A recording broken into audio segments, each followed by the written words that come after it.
ಕಾನೂನು ಸುವ್ಯವಸ್ಥೆ ಬಗ್ಗೆ ಪ್ರತಿದಿನ ಪ್ರಶ್ನೆ ಮಾಡ್ತಾ ಇದ್ದ ನಮಗೆ ಕಾನೂನು ಸುವ್ಯವಸ್ಥೆ ಮರುಸ್ಥಾಪನೆ ಆಗ್ತಾ ಇದೆ ಅನ್ನೋದಕ್ಕೆ ಒಂದು ಎಕ್ಸಾಂಪಲ್, ಕ್ಲಾಸಿಕ್ ಎಕ್ಸಾಂಪಲ್ ಈ ಪ್ರಕರಣದಲ್ಲಿ ಸಿಕ್ಕಿದೆ. ಒಂದು ಕಡೆ ಆ ಹೆಣ್ಮಗಳನ್ನ ಆ ರೀತಿಯಾಗಿ ಕಳ್ಕೊಂಡ್ವಲ್ಲ ಅನ್ನುವಂತಹ ದುಃಖ, ನೋವು, ಮತ್ತೊಂದು ಕಡೆ ಅದಕ್ಕೆ ತಕ್ಕ ಶಾಸ್ತಿ ಈ ಪರಿಯಾಗ ಆಯ್ತಲ್ಲ, ಎಚ್ಚರಿಕೆಯನ್ನ ಕೊಟ್ರಲ್ಲ ಅನ್ನುವಂತಹ ತುಸು ನೆಮ್ಮದಿ ತಗೊಳ್ಳುವ ಪರಿಸ್ಥಿತಿ ನಮ್ಮೆಲ್ಲರಿಗೂ ಕೂಡ ಬಂದಿದೆ. ಇದ್ರ ಬಗ್ಗೆ ಚರ್ಚೆ ಮಾಡ್ತಾ ಹೋಗೋಣ. ಇಂತಹ ವಿಕೃತಿ ಮನಸ್ಸು ಯಾಕೆ ಬರ್ತಾ ಇದೆ, ಹೆಚ್ಚಾಗ್ತಾ ಇದೆ, ಇದೆಲ್ಲದ್ರ ಬಗ್ಗೆ ಸವಿವರವಾಗಿ ಮಾತಾಡೋದಕ್ಕೆ ನಮ್ಮ ಜೊತೆ ಪ್ಯಾನೆಲ್ ಅಲ್ಲಿ ಗೆಸ್ಟ್ಗಳು ಕೂಡ ಜಾಯ್ನ್ ಆಗಿದ್ದಾರೆ. ಮೊದಲಿಗೆ ರಿಟೈರ್ಡ್ SP ಜಗದೀಶ್ ಅವರು ನಮ್ಮ ಜೊತೆ ಇದ್ದಾರೆ. ಸರ್ ನಮಸ್ತೆ, ಕಾರ್ಯಕ್ರಮಕ್ಕೆ ಸ್ವಾಗತ. ನಮಗೆ ಅದೇ ರೀತಿಯಾಗಿ ಡಾಕ್ಟರ್ ಪದ್ಮಶ್ರೀರಾವ್, ಮನಃಶಾಸ್ತ್ರಜ್ಞೆ, ಅವರು ಕೂಡ ನಮ್ಮ ಜೊತೆ ಜಾಯ್ನ್ ಆಗಿದ್ದಾರೆ. ಮೇಡಮ್ ನಮಸ್ಕಾರ.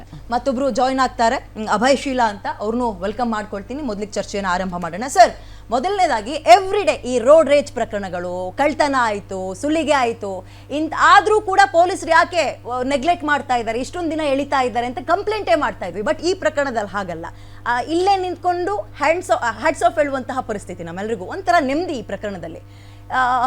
ಇದೊಂದು ರೀತಿ ಕಾನೂನು ಸುವ್ಯವಸ್ಥೆ ಮರುಸ್ಥಾಪನೆ ಆಗ್ತಾ ಇದೆ ಅಂತ ಅನ್ಕೋಬೋದಾ ಇದೊಂದು ಪ್ರಕರಣದಿಂದ? ಇಲ್ಲ ಮೇಡಮ್,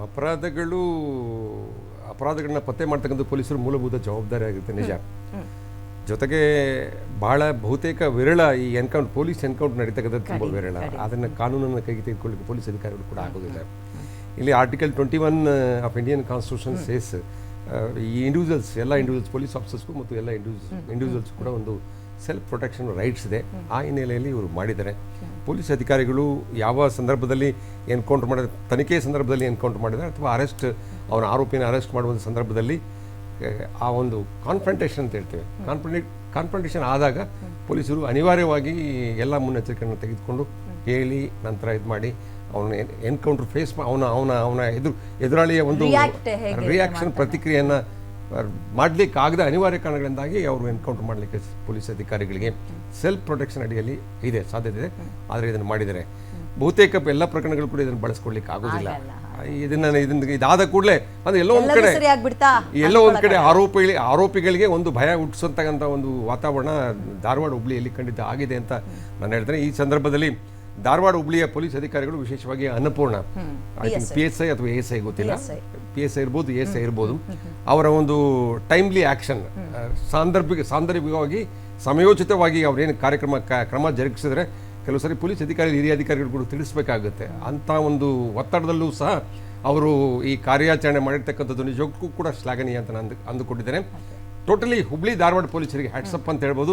ಇದು ಒಂದರಿಂದ ಎಲ್ಲ ಅಪರಾಧ ಕೇಳಿದೆ. ಬಟ್ ಯಾಕೆ ವಿಶ್ವಾಸ ಮರುಸ್ಥಾಪನೆ ಆಗ್ತಾ ಇದೆಯಾ ಕಾನೂನು ಸುವ್ಯವಸ್ಥೆಯಲ್ಲಿ ಅಂತ ಕೇಳಿದೆ ಅಂದ್ರೆ, ಸರ್, ನಾನು ಹೇಳಿದ್ನಲ್ಲ, ಎವ್ರಿ ಡೇ ಈ ರೋಡ್ ರೇಜ್ ಪ್ರಕರಣಗಳು ಕೇಳ್ತೀವಿ, ಕೊಲೆ, ಸುಲಿಗೆ, ಇಂಥದ್ದೆಲ್ಲ ಕೇಳ್ತಾನೆ ಇರ್ತೀವಿ. ಒಂದ್ ರೀತಿ ಪೊಲೀಸರು ನೆಗ್ಲೆಕ್ಟ್ ಮಾಡ್ತಾರೆ ಅಂತಲೋ ಅಥವಾ ಟೈಮ್ ತಗೊಳ್ತಾರೆ ಅಂತಾರೋ ಅಥವಾ ಅವ್ರ ಮೇಲೆ ಬರುವಂತಹ ಒತ್ತಡಗಳು ಏನೇ ಇರ್ಬೋದು, ಕೇಸ್ಗಳು ಅಷ್ಟು ಸುಲಭವಾಗಿ ನ್ಯಾಯಾಲಯದಲ್ಲಿ ಒಂದ್ ರೀತಿ ಹೇಳಿದ್ರೆ ಸ್ಟೇಷನ್ ಅಲ್ಲಿ ಇನ್ನೊಂದು ರೀತಿ ಎಳ್ದಾಡ್ಬಿಡ್ತಾರೆ. ಬಟ್ ಈ ಪ್ರಕರಣದಲ್ಲಿ ಘಟನೆ ಆಗಿದ್ದ ಕೇವಲ 8 ರಿಂದ 9 ಗಂಟೆ ಆತ ಯಾರಿದ್ದಾನೆ ಪರಲೋಕ ಸೇರಿದ್ದಾನೆ. ಬಟ್ ಈಗ ಮೇಡಮ್ ಅದು ಯಾವ ರೀತಿಯ ಪ್ರಾಬ್ಲಮ್ಗಳನ್ನ ಫೇಸ್ ಮಾಡಬೇಕು ನಮ್ಗಳಿಗೆ ಗೊತ್ತಿಲ್ಲ. ಯಾವ್ಯಾವ ಒತ್ತಡಕ್ಕೆ ಸಿಗಾಕೊಳ್ತಾರೋ, ಯಾವೆಲ್ಲ ಪ್ರಶ್ನೆಗಳಿಗೆ ಅವರು ಉತ್ತರ ಕೊಡಬೇಕು, ಆನ್ಸರ್ಬಲ್ ಆಗಿರ್ತಾರೋ ನಮಗೆ ಗೊತ್ತಿಲ್ಲ. ಬಟ್ ಸ್ಟಿಲ್ ಜನಸಾಮಾನ್ಯರೇನು ಮಾತಾಡ್ಕೊಳ್ತಾ ಇದ್ದಾರೆ ಗೊತ್ತಾ ಸರ್? ಅದು ಆದ್ರೆ ಹಿಂಗಿರ್ಬೇಕು ನೋಡು, ಪೊಲೀಸರು ಅಂದ್ರೆ ಹಿಂಗಿರ್ಬೇಕು ನೋಡು, ಜನಸಾಮಾನ್ಯರ ಬಾಯಲ್ಲಿ ಹಂಗೆ ಹೋಗ್ಲಿಕ್ಕೆ ಬರ್ತಾ ಇದೆ ಅಂತ. ಸಾರ್ವಜನಿಕರು ಎಲ್ಲ ಪ್ರಕರಣಗಳು ಕೂಡ ಪೊಲೀಸ್ ಎನ್ಕೌಂಟರ್ ಬಯಸ್ತಾರೆ. ಅವರು ಬಯಸೋ ರೀತಿಯಲ್ಲಿ ನಾವು ಮಾಡ್ಲಿಕ್ಕೆ ಖಂಡಿತ ಸಾಧ್ಯ ಇಲ್ಲ. ಈಗ ನೋಡಿ, ಎನ್ಕ್ವೈರಿ ಸ್ಟಾರ್ಟ್ ಆಗುತ್ತೆ, ಕೇಸ್ ರಿಜಿಸ್ಟರ್ ಆಗುತ್ತೆ, ನ್ಯಾಷನಲ್ ಹ್ಯೂಮನ್ ರೈಟ್ಸ್ ಕಮಿಷನ್ ಇದೆ, ಸ್ಟೇಟ್ ಹ್ಯೂಮನ್ ರೈಟ್ಸ್ ಕಮಿಷನ್ ಇದೆ. ಆ ಮೇಡಮ್ ಅವರು ನಾಳೆ ಸ್ಟೇಟ್ ಹ್ಯೂಮನ್ ರೈಟ್ಸ್ ಕಮಿಷನ್ ಮುಂದೆ ಹೋಗಿ ನಿಲ್ಬೇಕು, ನ್ಯಾಷನಲ್ ಹ್ಯೂಮನ್ ರೈಟ್ಸ್ ಕಮಿಷನ್ ಮುಂದೆ ನಿಲ್ಬೇಕು. ಎಲ್ಲ ಪೊಲೀಸ್ ಅಧಿಕಾರಿ ಸಾಕ್ಷ್ಯಾಧಾರಗಳನ್ನ ಒದಗಿಸಬೇಕು ಮತ್ತು ಸಾಧ್ಯವಾದ್ರಲ್ಲಿ ವಿಡಿಯೋ ಮಾಡಿರ್ತಕ್ಕಂಥ ಎಲ್ಲವನ್ನು ವಿಡಿಯೋಗಳನ್ನು ಕೂಡ ವಿಡಿಯೋ ಲಿಂಕ್ಸ್ಗಳು, ವಿಡಿಯೋ ಸಿಡಿಗಳನ್ನು ಕೂಡ ಅವ್ರಿಗೆ ಒದಗಿಸಬೇಕು. ನೋಡಿ, ಇದು ಎನ್ಕ್ವೈರಿ ಮುಗಿಯೋದಿಲ್ಲ ಮೇಡಮ್. ಈಗ ಸ್ಟಾರ್ಟ್ ಆಗಿ ನಿಜವಾಗಿ ಈಗಷ್ಟೇ ಶುರುವಾಗಿದೆ. ನಿಜವಾದ ಅಸಲಿ ಆಟ ಈಗ ಶುರುವಾಗಿದೆ. ಮೇಡಮ್ ನಮ್ಗಳ ಬಾಯಲ್ಲಿ ಅಥವಾ ನಮ್ಗಳ ದೃಷ್ಟಿಯಲ್ಲಿ ದೇವರಾಗಿದ್ದಾರೆ. ಬಟ್ ಅವ್ರು ಇನ್ ಮುಂದಕ್ಕೆ ಫೇಸ್ ಮಾಡೋ ಚಾಲೆಂಜಸ್ ಇದೆಯಲ್ಲ, ಅವ್ರಗಳಿಗೆ ಅವತ್ತು ನಾನು ಸ್ವಲ್ಪ ಅಂದ್ರೆ ಲೈಕ್ ಅವತ್ತಿನ ದಿನನ ಮತ್ತೆ ನೆನಪಿಸುತ್ತಾ ಅಂತ, ಏನಾದ್ರೂ ಮಾಡಬಾರ್ದಿತ್ತು ಹಂಗೆ ಅಂತ ಏನಾದ್ರು ಅನ್ಕೊಳ್ಳುವ ದಿನಗಳ ಹತ್ರ ಬರುತ್ತೆ. ಅಲ್ಲಿ ಪೊಲೀಸ್ ಅಧಿಕಾರಿಗಳ ಬಗ್ಗೆ ಒಂದು ವಿಶ್ವಾಸಕ್ಕೆ, ಹಿರಿಯ ಅಧಿಕಾರಿಗಳ ವಿಶ್ವಾಸಕ್ಕೆ ತೆಗೆದುಕೊಂಡಿದ್ದಾರೆ ಅಂತ ನಂಗೆ ಅನ್ಸುತ್ತೆ. ಅಂದ್ರೆ ಪೊಲೀಸ್ ಕಮಿಷನರ್ ಇರ್ತಕ್ಕಂಥ ಪೊಲೀಸ್ ಕಮಿಷನರ್ ಇರ್ಬೋದು, DCPಗಳಿರ್ಬೋದು, ಅವ್ರನ್ನೆಲ್ಲ ವಿಶ್ವಾಸ ತೆಗೆದುಕೊಂಡು ಅಂತಹ ಹಿರಿಯ ಅಧಿಕಾರಿಗಳು ನನಗೆ ಸಪೋರ್ಟ್ ಮಾಡ್ತಾರೆ, ಬೆಂಬಲಕ್ಕೆ ನಿಲ್ತಾರೆ ಅಂತ ಹೇಳಿ ಒಂದು ದೃಢ ಒಂದು ವಿಶ್ವಾಸದಿಂದ ಅವರು ಈ ಕಾರ್ಯಾಚರಣೆಗೆ ಇಳಿದಿದ್ದಾರೆ. ನಿಜವಾಗ್ಲೂ ಕೂಡ ಪೊಲೀಸ್ ಎನ್ಕೌಂಟರ್ ಇಲ್ಲಿ ಬೇಕಾಗಿತ್ತು ಅಂತ ಅನ್ಸುತ್ತೆ.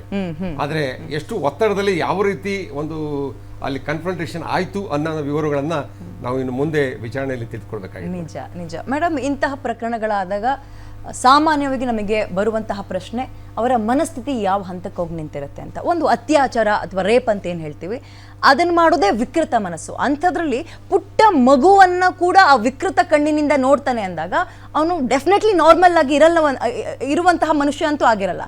ಸೊ ಮನಸ್ಥಿತಿಗಳು ಯಾಕೆ ಇಷ್ಟೊಂದು ಬದಲಾಗ್ತಾ ಹೋಗುತ್ತೆ ಅಂತ. ಒಂದು ಇದನ್ನ ಆಂಟಿ ಸೋಷಿಯಲ್ ಪರ್ಸನಾಲಿಟಿ ಡಿಸಾರ್ಡರ್ ಅಂತೀವಿ.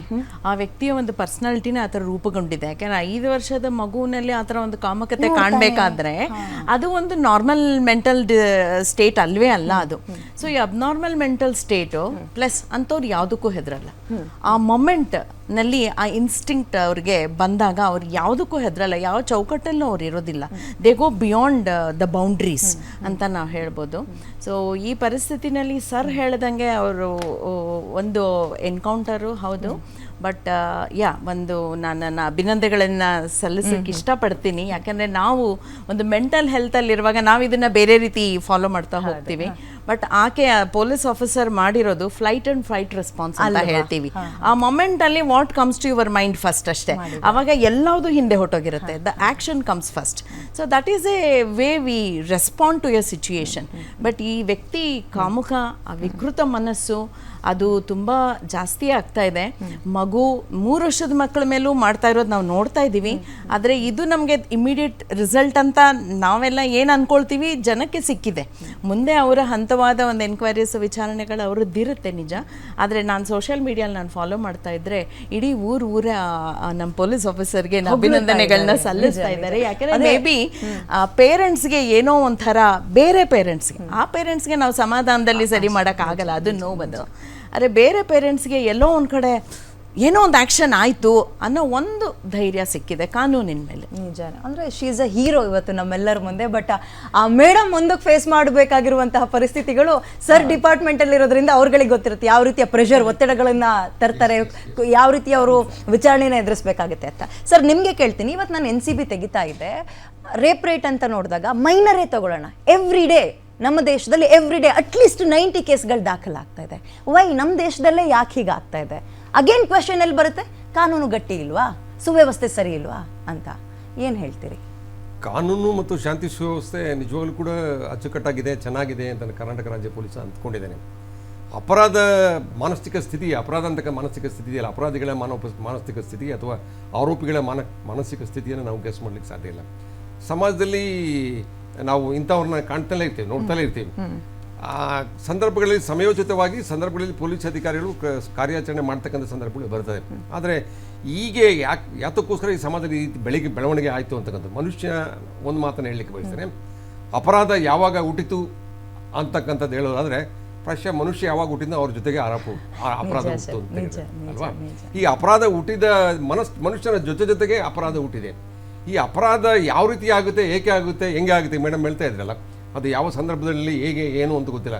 ಆ ಇನ್ಸ್ಟಿಂಕ್ಟ್ ಅವನಿಗೆ ಒಂದು ಮಾಡಬೇಕು, ಅವಳನ್ನು ಸಂಭೋಗಿಸ್ಬೇಕು ಅಂತ ಇನ್ನೊಂದು ಏನೋ ಒಂದು ಮಾಡಬೇಕು ಅಂತ ಮನಸ್ಸು ಮಾಡಿದಾಗ ಹಿಂದೆ ಮುಂದೆ ಆಲೋಚನೆ, ಮುಂದೆ ಏನಾಗುತ್ತೆ ಅಥವಾ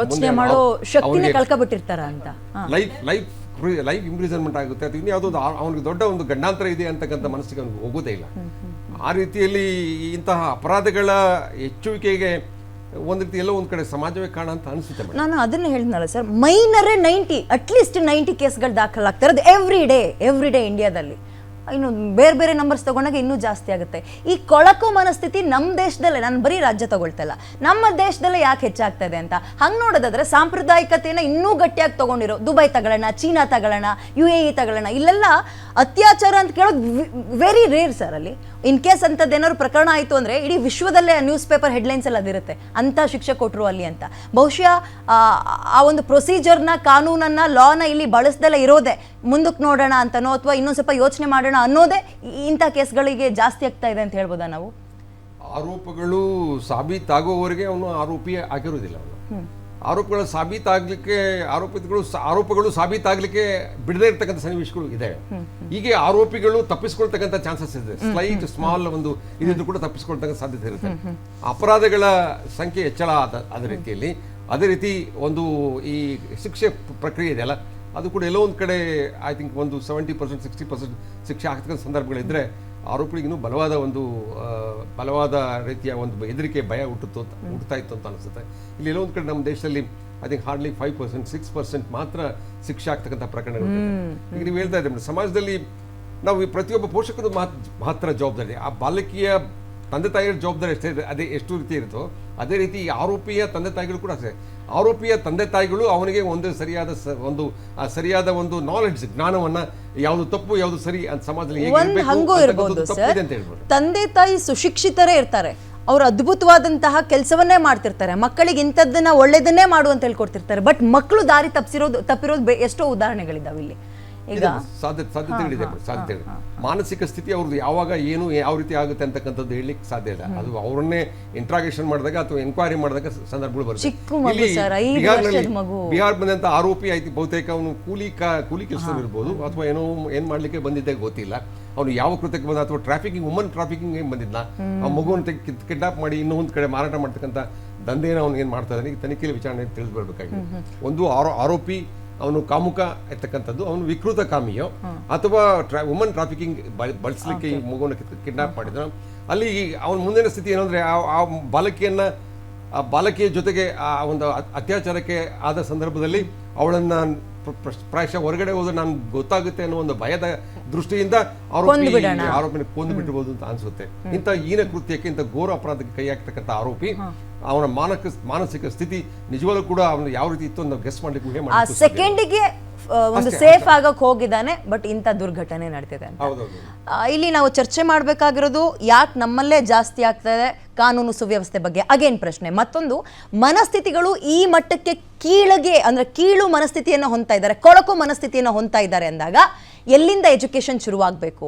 ಮಕ್ಕಳನ್ನ ಜೋಪಾನ ಮಾಡೋದು ಇನ್ನೂ ಕೂಡ ಹೇಗೆ? ಮಕ್ಕಳನ್ನ ಜೋಪಾನ ಅಂದ್ರೆ ಎಲ್ಲರೂ ಕೂಡ ಮಾಡ್ತಾರೆ, ಕಣ್ಣಿನ ರೆಪ್ಪೆ ತರ ಕಾಪಾಡ್ತಾರೆ, ಆದ್ರೂ ಕೂಡ ಇಂತಹ ಘಟನೆಗಳು ಮರುಕಳಿಸ್ತಾ ಇರೋದು ಯಾಕೆ? ಇದ್ರ ಬಗ್ಗೆ ಚರ್ಚೆ ಮಾಡೋಣ.